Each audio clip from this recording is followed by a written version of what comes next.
ఇది బ్రహ్మముహూర్తంలో ఇప్పుడున్న జనరేషన్ పిల్లలు ఖచ్చితంగా తెలుసుకోవాలి. ఇప్పుడు 10 గంటలైనా లేవరు పిల్లలు, రాత్రి 12-1 గంటలకు నిద్రపోతారు ఇప్పుడున్న పిల్లలు. సెల్లు ఏమీ తెలియదు. డబ్బున్నోడు సెల్లే, డబ్బు లేనోడు సెల్లు, చిన్నోడు సెల్లే, పెద్దోడు సెల్లే, అందరికీ సెల్లులే. తల్లిదండ్రులు మాటలు చెప్పిన వాళ్ళు లేడు. అందుకే బ్రహ్మరాక్షసులు ఎక్కువైపోయారు, రోగాలు ఎక్కువైపోయినాయి. అందుకే ఇప్పుడు చూడండి, ఒక తల్లి బిడ్డలు కూడా కలిసి లేరు, ఎవరు విడిపోతా ఉన్నారు. అన్నం చూస్తే తమ్ముడికి కాదు, తమ్ముడిని చూస్తే అన్న కాదు. బ్రహ్మముహూర్తంలో లేచే వ్యక్తులకి దరిద్రం పట్టదు.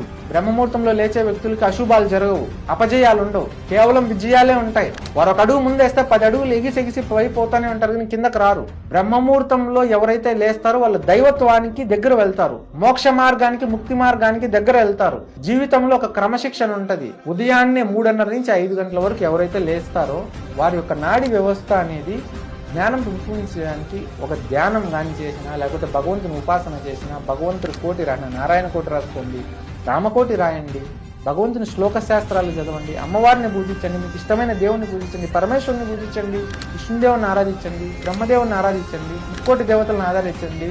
తాము సైన్స్ నమ్మే వాళ్ళు కూడా ఉంటారు కదా, ఆ సమయంలో లేచి చూడండి, మీ ఆరోగ్యాన్ని ఒకసారి గమనించండి. 1 నెల రోజులు బ్రహ్మముహూర్తంలో ఉదయం లేచి చూడండి, మీ శరీరం సాధారణంగా ఎలా పనిచేస్తుంది, మిగతా సమయంలో ఎట్లుంటది. బద్ధకం అనేది ఉండదు. శరీరంలో ఉన్నటువంటి కొవ్వు ఏదైతే ఉంటుందో దాన్ని తీసేస్తుంది. శరీరానికి ఏది కావాలో ఆ శక్తిని ప్రసాదింపజేస్తుంది.